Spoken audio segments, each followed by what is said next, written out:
Now we're going to take a look at properties of parallelograms. Parallelogram is a polygon with 4 sides. So it's in the quadrilateral family, but the parallelogram is different because it has certain properties about it. So if we take a look at this parallelogram, ABCD, we can take a look at some of its properties. Take, for instance, line segment AB is parallel to line segment CD. So that means if you were to stretch these out infinitely, they would never intersect or cross each other. We can say the same thing for line segment AC is parallel to line segment BD. It too, when extended, will never cross each other. Next, we can also take a look at some of the lengths of the sides. AC is the same length as BD, and same with AB and CD are the same length, but not necessarily equal to each other. So if we take a look at some of the angles here, say if we take C and transpose it to this side, showing that it's the same angle as before, you can see when added up, D and C create a straight line, which is 180 degrees. So with that said, we can say that C and D added together equals 180. Keep that in mind because that'll come in handy later on.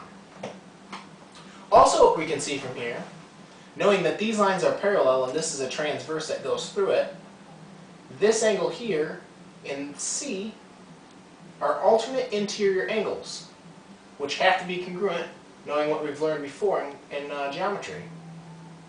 So angle B and angle C are congruent to each other.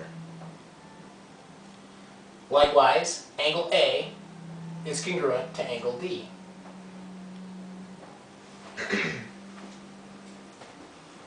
Having said all that, knowing what we know about quadrilaterals, we know that adding up all these angles, so angle A plus angle B plus angle C plus angle D will equal 360 degrees. And then you see here angle C, just to prove that equals 180, and that one will equal 180 as well. So how can we use this in geometry? You might see some practice problems that show you angle C. They'll give you a value, or they'll give you an expression for both of these angles here. We'll say angle D is 7x. We'll say angle C is 3x plus 3, 30. Now, what we know, we can plug and chug in here. We can put these C and D values in for this expression and solve for x. So let's do that. So for C, angle C, we'll put 3x plus 30. Then for angle D, we'll put 7x equals 180 degrees. Now, combining like terms, we get 10x plus 30 equals 180. Subtract 30 from both sides. Leaves you 10x, 150.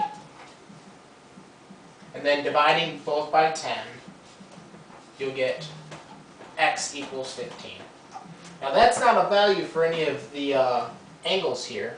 So what you have to do is you have to plug x back into its original value.